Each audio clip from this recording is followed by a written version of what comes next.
अगर मैं सेक्स के बारे में कुछ भी कहता हूं तो वे तुरंत उस पर कूद पड़ते हैं।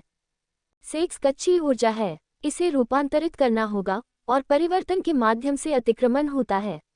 धर्म इसे बदलने के बजाय इसका दमन करते रहे हैं, और यदि आप इसका दमन करते हैं तो इसका स्वाभाविक परिणाम एक विकृत मनुष्य होता है। वह सेक्स के प्रति आसक्त हो जाता है। जो लोग मुझे सेक्स गुरु कहते हैं वे सेक्स के प्रति जुनूनी हैं। मैंने जितना ध्यान, प्रेम, ईश्वर, प्रार्थना के बारे में बात की है उससे अधिक मैंने सेक्स के बारे में बात नहीं की है। लेकिन किसी को भी ईश्वर, प्रेम, ध्यान, प्रार्थना में कोई दिलचस्पी नहीं है। अगर मैं सेक्स के बारे में कुछ भी कहता हूं तो वे तुरंत उस पर कूद पड़ते हैं। मेरी 300 किताबों में से केवल एक किताब सेक्स से संबंधित है, और वह भी अपनी संपूर्णता में नहीं।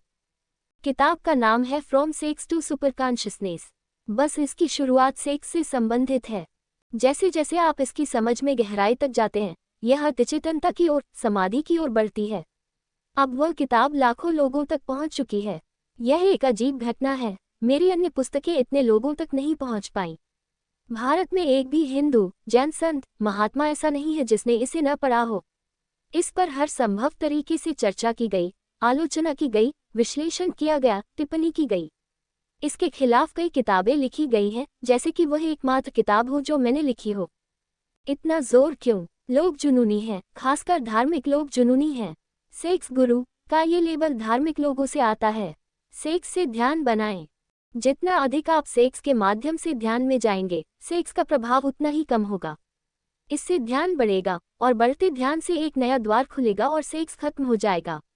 यह एक ऊर्ध्वपातन नहीं होगा। ये होगा जैसे पेड़ से सूखे पत्ते गिरते हैं। पेड़ को कभी पता भी नहीं चलता कि पत्ते गिर रहे हैं। उसी तरह आपको कभी पता भी नहीं चलेगा कि सेक्स की यांत्रिक इच्छा जा रही है। सेक्स से ध्यान का निर्माण करें, सेक्स को ध्यान की वस्तु बनाएं। इसे एक मंदिर के रूप में माने और आप इसे पार कर जाएंगे और रूपांतरित हो जाएंगे।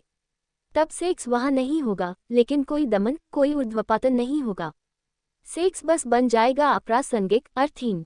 आप इससे आगे बढ़ गए हैं। अब आपके लिए इसका कोई मतलब नहीं है। ये बिल्कुल वैसा ही है जैसे एक बच्चा बड़ा हो रहा है। अब खिलौने अर्थहीन हैं। उसने कुछ भी विकसित नहीं किया है, उसने कुछ भी दबाया नहीं है।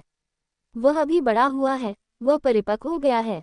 खिलौने अब अर्थहीन हैं, वे बचकाने हैं और अब बच्चे हैं, अब बच्चा नहीं है। उसी तरह जितना अधिक आप ध्यान करेंगे उतना ही कम सेक्स आपके प्रति आकर्षित होगा, और धीरे धीरे अनायास सेक्स को उच्चीकृत करने के सचेत प्रयास के बिना ऊर्जा को प्रवाहित करने के लिए एक नया स्रोत मिलेगा। वही ऊर्जा जो काम के माध्यम से प्रवाहित हुआ है वह अब ध्यान के माध्यम से प्रवाहित होगा। और जब ये ध्यान के माध्यम से प्रवाहित होता है तो दिव्य द्वार खुल रहा है, परमात्मा की ओर कदम।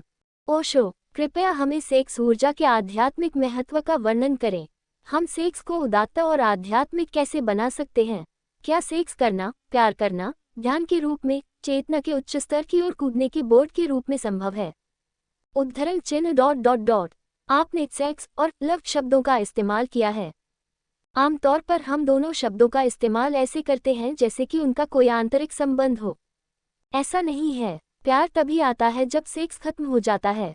इससे पहले प्यार सिर्फ एक प्रलोभन है, एक फोरप्ले और कुछ नहीं।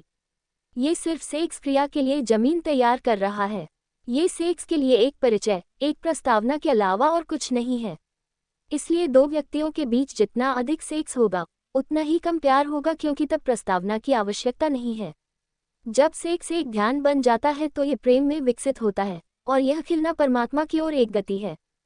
मैं सेक्स के खिलाफ नहीं हूं और मैं प्यार के पक्ष में नहीं हूं। आपको अभी भी इसे पार करना है।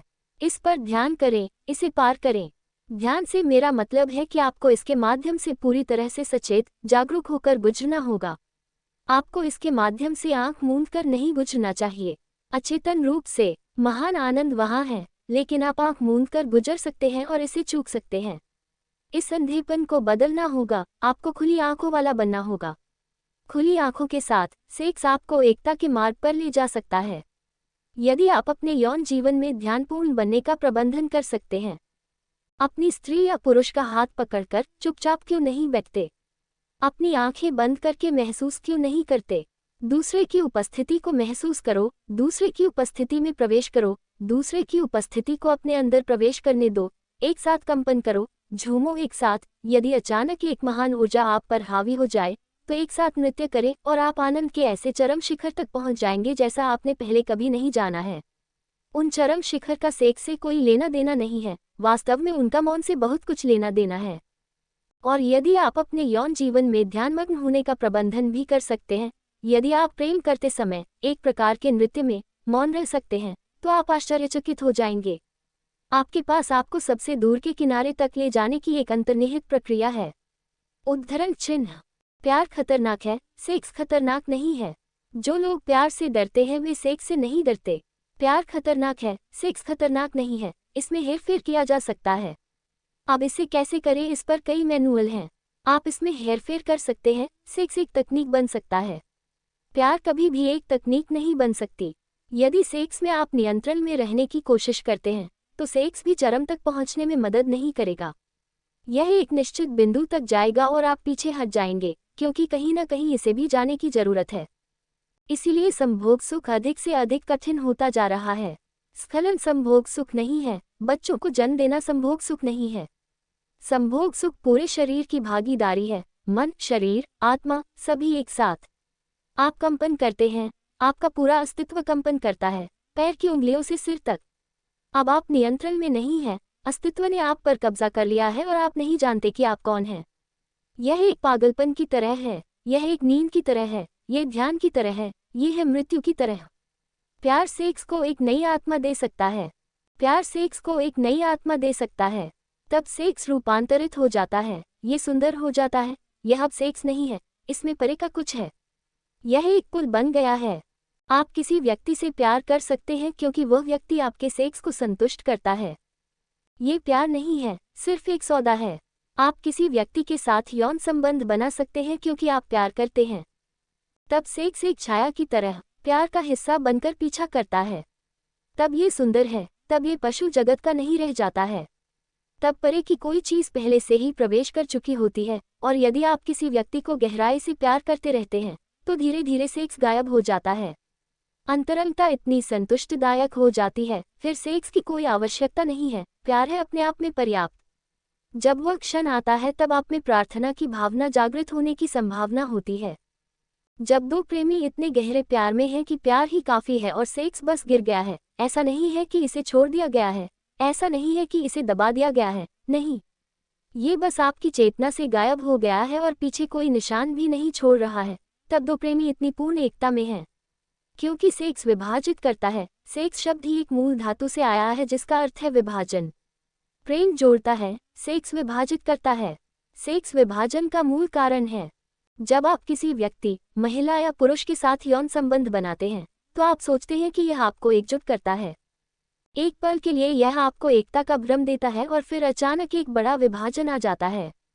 इसलिए हर यौन क्रिया के बाद एक निराशा अवसाद शुरू हो जाता है। व्यक्ति को लगता है कि वह अपने प्रिय से बहुत दूर है। सेक्स विभाजित करता है और जब प्यार गहरा और गहरा हो जाता है और अधिक से अधिक एकजुट हो जाता है तो सेक्स की कोई आवश्यकता नहीं होती है। आपकी आंतरिक ऊर्जा सेक्स के बिना मिल सकती है और आप